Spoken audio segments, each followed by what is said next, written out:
Welcome, everyone, to another episode of Knee to Knee, where we actually explore the connections that affect our physical, mental, emotional, and spiritual health.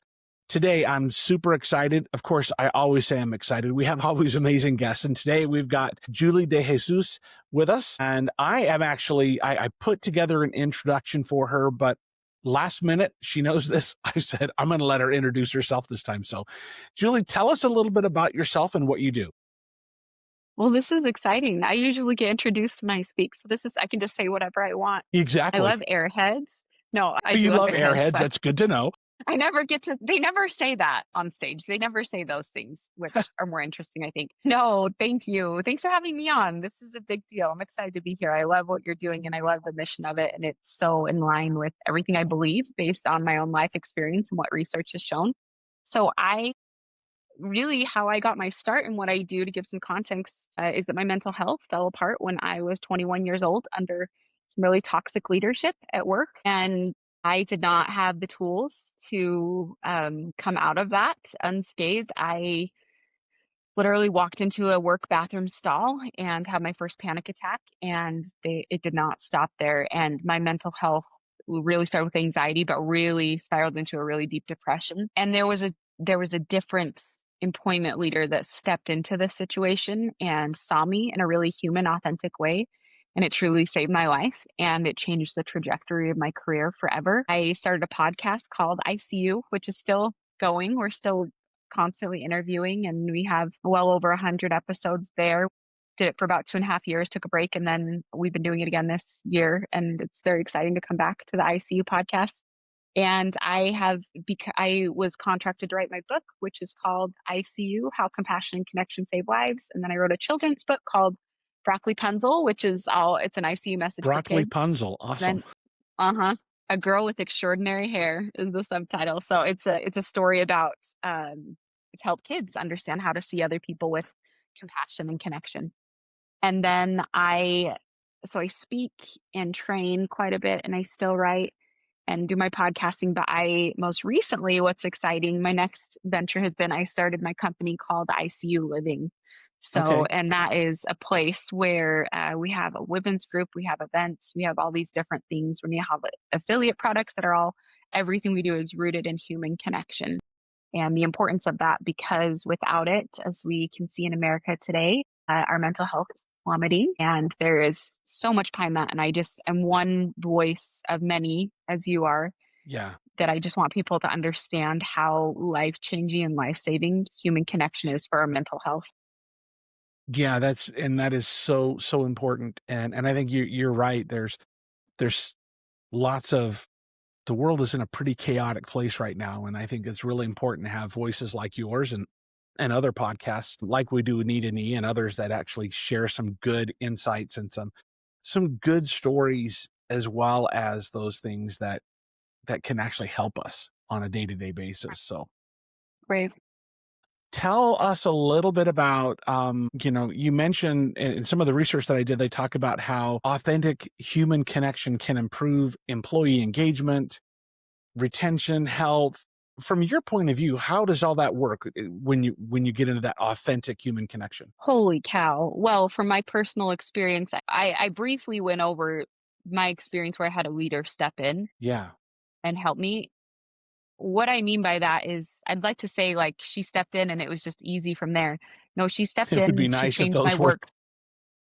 Yeah, it's just a snap of the oh it's yeah, no big deal, anything bibbity else is bobbity boo, it's excuses. done. That's how it works, yeah. No, she literally she got me in a different work placement. She saw how bad things were. I mean, the first time she talked to me on the phone after I mentally broke, she literally said, "Julie, what happened to you there?" Like, "What?" She didn't even recognize my voice. She got me into it was an internship situation through my college, Brigham Young University, and she got me into this new work placement, and I went there the first day, and literally all I had to do was just sit at a table and watch. Like, they just wanted me to shadow the first day just to be back in the environment, Hmm. and I didn't last 2 hours before I walked up to my boss there, and I said, I was just crying, and "I'm sorry, I can't do this." And I left planning to never ever go back. And that day, I remember I was curled up I was sleeping on my sister's couch downstairs, and she had, 5 kids, which is like a billion in my mind. So, I'm laying, you can imagine what this couch is like, right? Just like dried boogers and, like oatmeal and all these things. Like this is a low moment in life. And I remember I pulled the blanket over my head and I thought, I'm never coming out from under this blanket. Like, no one can get me out from under this blanket. I'm done. Like, this is a failure. Like, I've never understood. I've always been outgoing, driven, bubbly, easily happy person, I would say. Just like wakes up seeing the bright side in general is how I saw myself up to that point. And I remember my phone rang and I have the guts to open it, I say open it, slide, to answer it. That's what we used to say in the 80s, right? To Yeah. answer the phone. Answer the phone. Yeah, but a couple hours later I did, and I just reached my hand out from under the blanket and I brought it up, and I listened to the voicemail, and it was from that leader, and I remember her just saying, "I heard what happened today. We're gonna do this one day, 1 hour, 1 minute at a time if we have to, but we're gonna get you back up on your feet."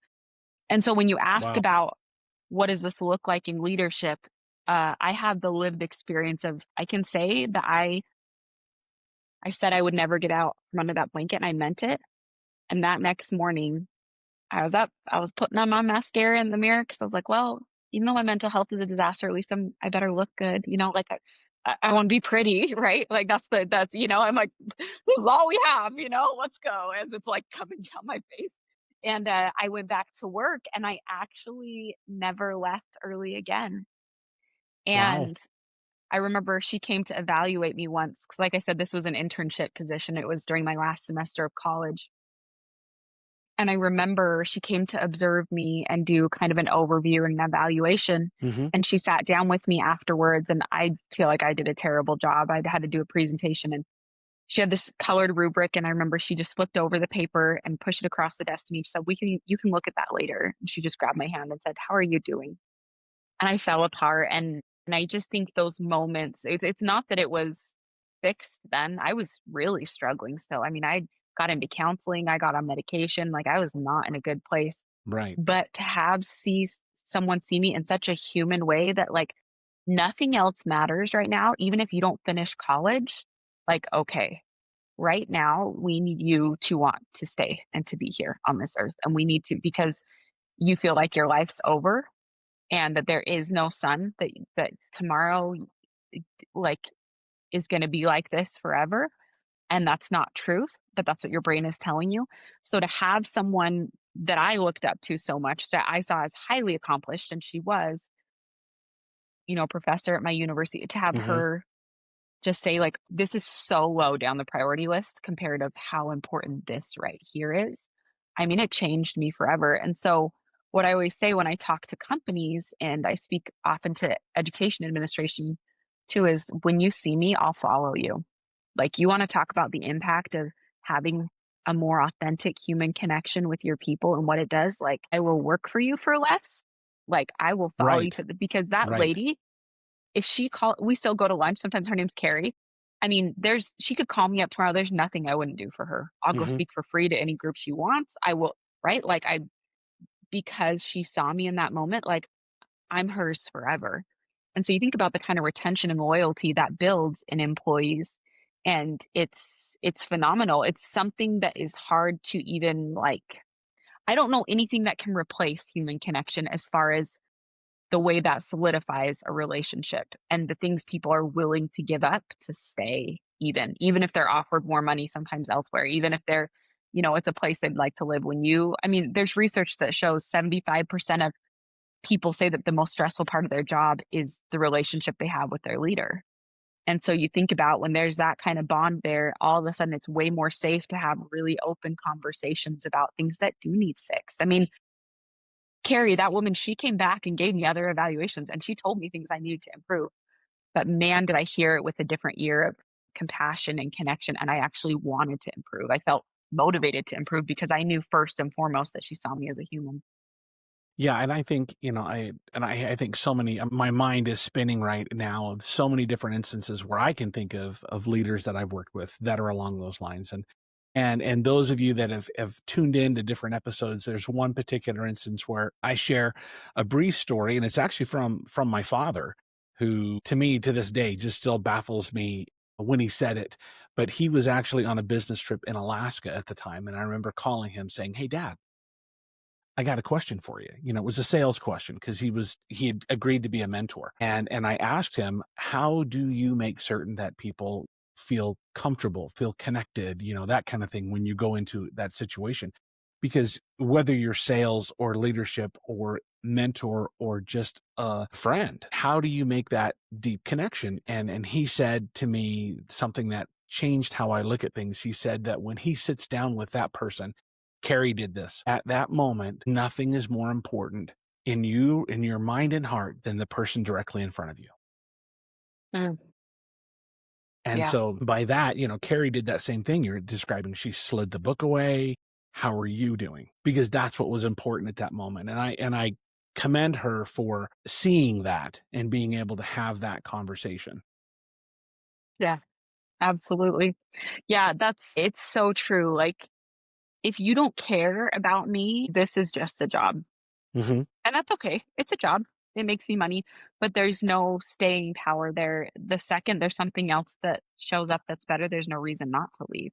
And so when we look at employee retention, I think sometimes we really miss the mark on what really keeps people there because sometimes it feels harder to measure, maybe harder to quantify human connection. I mean, how do you measure that exactly? You can do Exactly. surveys, you can do different things, but and that's why in my research as I wrote my book and then as I began speaking more and more in leadership, I really looked at what factors make people feel connected, and I really came to 3 pillars that I saw Okay. congruent through everything I looked through, and it was feeling these things. I see you. So we're talking about, what I feel that's kind of the base. I see you leadership, I see you living, that's everything we do. But there's an even deeper version of that I see you, I appreciate you, and then we go to I trust you. And when those things are in place, and obviously we talk really specific tools of exactly how to do that, but when you feel seen as a human, then when you feel appreciated for what you bring, and then you feel trusted. And I don't mean trust specifically only in the way that often we think of it of, reliability maybe, but the research and different people I've interviewed through the years, what really has come to light to me when people feel really bonded with a leader, there is a reciprocal giving and receiving that's very comfortable for them. There's a leader that is willing to not just give because so often I think as leaders we feel this need like I need to look like I have it all together. Right. But the problem is people don't actually relate to that. And So most how of do them you don't have it all together. It's a No, facade. none of them do. No. We're all like little kids still inside that are like, like, I mean, don't you feel that way? Like you were talking about, like I have 2 children, they're 9 and 10, and I have days where I'm like, I can't believe that I'm like I, that I You're like in I'm responsible for other humans and they're still alive. Like, exactly. what a miracle? Like You some lived 10 days where you're years. just like, Oh my gosh, look at yeah, that. or yeah, or someone hands me a check for a keynote and I'm like, I shouldn't say this on the air, but there's still part of you that's like, I kind of know what I'm doing, but there's still that imposter syndrome for all of us. Yeah, And the reason I do say it on the air is I'm like, that's what's true. Like we all act like we know what we're doing all the time. But the truth is, like, we're trying, but don't you feel like, Mark, the more you understand about the world, the more you realize you don't know? absolutely. This whole process of the podcast in itself has been really eye-opening, with the different all the different people that I've had, and you talk about imposter syndrome that comes out. I have those moments. I'm like, what am I doing? But on the flip side, I acknowledge that I am not the expert. I'm the guy trying to bring the people in that have done the research, that have written the books, Yeah. And what that a relief. right. All I have to do is have a conversation Yep. with you, right? And say, okay, Yep. tell me about the research you did for your book because I'm, I, I can tell you what my thoughts are, but they're not science based. They're all anecdotal from Mark's point of view, right? But even that, it's like because I was, my profession was I was a second grade teacher before I started speaking. Hmm. Like, that is not the normal route I hear about as someone becoming a keynote speaker, which it's both sometimes it feels like a compliment, sometimes it feels like a put down, but we go with it. I don't know how many people because I also do consulting. I do communication consulting, helping people with presentations, and I used to be head of coaching at Relevant Speaker. And so I've done a lot of coaching for people that want to speak or present. And it's always funny to me because I swear, probably half of the people that joined the program because of me, they would say things like this. They're like, "Well, if Julie can do it, then surely I can do it." Which I'm always like, "Thank you." Yeah, I'm And not certain that's what a the heck, right? Right? You're just like, they're like, "Wow, if that chick is making it work." But I think it's that we all, and I know you have been in the speaking industry. yes. There is this idea of I need to have this life-changing story. I need to be an Elizabeth Smart. I need to be a Magic Johnson. Right? I need to have this like crazy career or story. In essence, I need to be a celebrity to be able to speak. Something that makes me so incredibly different that no one can compete with. When really, yes, celebrity speakers are a type of speaker. And they, because of who they truly don't always have to speak as well, I think, as some other speakers, just because of the life they led. And that's how that works. But so many people, they have that imposter syndrome when really like they just have to learn how to tell their stories in a way that's relatable, but then also have research to make it credible. And it's not, I guess all of that to say, like, it's so interesting to talk to people that everybody has this imposter syndrome if they're honest with themselves. I just think some people fake it better than others or lean into a divine power to trust and don't feel the need to have it all figured out and still be successful, and they are. Yeah, I think you're exactly right. I was talking to another previous educator in the public school arena. His name's Joseph Cope. And Joseph and I were actually talking just the other day, and we were both agreeing that in every one of us is a middle schooler that we react to the world around us like we're in middle school. But yeah, And it could be in a good way or a bad way. Someone does something that we don't like. Well, then what do? We act like a middle schooler, and I'm just not going to talk to you, right? So, um, I think there's so much yeah, of that from that connection side, right? Where we have mhm, to be able to seek out those deep connections with those individuals around us. And the only way to do that is to really, as Carrie did with you, is to really pause and listen and just yeah. beyond just the words, right? Really pay attention to what's going on in that situation. Yeah, and I realized I didn't really wrap around this idea of giving and receiving what I was trying to come to, and then my brain went another direction, which we do that on podcasts sometimes. Yeah. What really I saw in the research was that giving and receiving so often we were talking about being polished, feeling like you have to look polished and that you have it all together, right? And give. A lot of giving of, "Well, I'll help you all day, I'll be the expert." But so often the leaders that seem to fail in that connection place where you really get that employee retention is, I'm not willing to ask for help myself or show that I have flaws. Therefore, my people don't really relate with me and they don't see me as human. They see me as like I'm not relatable. I'm up here and they're here. So then there's more fear around needing help, around asking questions because we don't set that example as the leader. And so really this idea, I mean, it's like if I could do if I could tell people one thing that is the most shocking when I speak and consult, that Yeah. is the thing that people I see the most educated people be like, "Huh, yep, I don't do that." I am not good at asking for help and showing vulnerability in that way because I do feel like I need to be held to the standard or people won't trust me, which is such an interesting idea when really trust comes from you need to be able to have the credibility and ability to give, right? That's why you're Right. put in that position.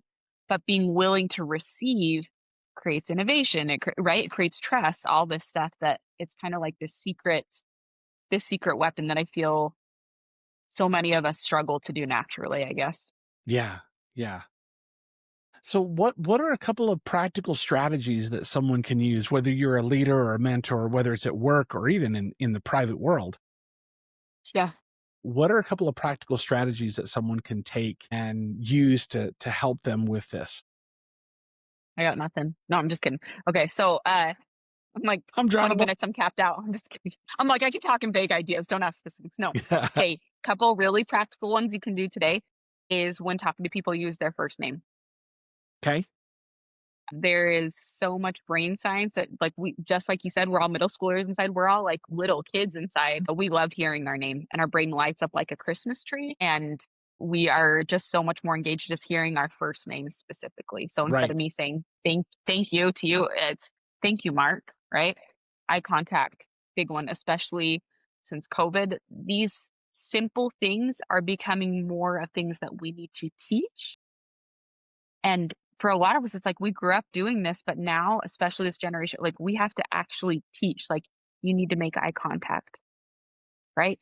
Yep. Use people's names. Like we can't just text and we can't just like, I mean, when we're talking a virtual environment, especially during COVID, like have your screen on. It's Hmm. a big deal. How much connection there is just by seeing another, how much humanity there is just seeing another person's face. Right. Like I talked about, huge one is find opportunities to ask your people for help. Yes. Give as you do, but usually that's not a leader's problem when I talk to them. It's not usually the giving that's the issue. They feel the need to give all the time, but be willing to ask for help and to also, I'll say with that, share moments of failure and how, like what you did to get through it, but like share, like, here's how we failed and this is what we did to fix it. And like have that be the hope and encouragement is like, look at how we fixed it. Look Yeah. at what we did to figure it out. But so often we want to skip through that and just look polished, right? Yeah. That's And very much the case. appreciation Yeah. as far as, I mean, I've talked some of these things, the tools I shared mostly are under the pillars of I see you and I trust you. But as far as appreciation, I always say gratitude begets momentum. Giving your people the credit. There's a really interesting graph I'll show about leaders that give their people the credit more than taking it on their own, and they show the level of happiness and employee retention. The less credit you take, the more you get. Not taking no credit, because once again, that's not being willing to receive and like be complimented and things, but like giving credit where credit is due to your people and recognizing their strengths and finding ways to highlight them. Your employees are so much more likely to stay and be engaged. Give credit where credit is due to other people and find opportunities to do that constantly because, again, gratitude, it's interesting. It's taught in almost every popular religion, school of thought. Like there's a Right. piece of gratitude everywhere that people can't figure out why it works, but it does something in the brain and it's healing. It heals neural pathways. It literally does. Our brain starts looking for things to be grateful to, which improves our mood, which improves so many things at work. And so those are, I don't know, like 5 or 6. I shot them off like a machine gun, but those are just some really quick, like word vomit, really practical things that people see a lot of benefits from changing. Just things that you can do today. It's not long. There's a ton of other stuff at your job that I have no idea what you should do about, but those are big wins as Those a are things that leader. you're fully aware what someone can do. Yeah, remember I taught second grade, right? No one everyone thinks that because I can do it, anyone can do it. So obviously my skill set. No, but it's a big deal. It's a big deal, this human connection piece, and I'm glad you're talking about it. I'm glad to know you. Well, I'm so grateful to have you come on with us for a few minutes this morning. And usually we wrap up with tell us one thing, but you gave us five. And so I appreciate that. We'll actually utilize those as we help push this message out. What are the best ways that people can actually get a hold of you? Yeah. So for speaking and consulting, it's iculeadership.com. And Okay. then for our company, ICU Living, it's iculiving.com. So I always say I live at ICU Living and I lead at ICU Leadership. And then I'm Okay. on all the platforms, Julie DeJesus. Interestingly enough, I spoke at an event just a couple nights ago and someone came up to me and said, "Did your name used to be Julie Lee?" And I said, "Yes, it did. I just got remarried this year." Some people, most people in the professional world knew me as Julie Lee for a long time, but it's now Julie DeJesus. And that's exciting, except I say it like a white girl. Julie DeJesus. Nope. Julie, I'm still working on the intonation. Julie DeJesus. That's right. Julie DeJesus. My husband's working with me. It's fine. You'll get there. You'll get there. So what He's we'll a do quarter is Puerto Rican. I'll have you get me those links. We'll put those in the podcast in the notes so people have a way to find you. And then we'll also with your books, are they up on Amazon? They are. Yep. And they're on my website as well. Okay. Yep. If people We'll want to get find links to their like those so personal that people can messages. go out and Do jump that. and look at those as well. So Julie, thank you so much for coming on and joining us today for a few minutes. Appreciate you taking your time out on a Saturday morning. So thank you very much. And for those of you that have tuned in with us and have been paying attention, thank you very much. We appreciate you coming and listening to Knee to Knee. And we actually have a lot of great things in the future coming up with different guests as well. But we definitely want to say thank you to Julie for taking her time with us this morning. So thank you again, and we'll catch everybody on the next go around. Thanks. Thanks.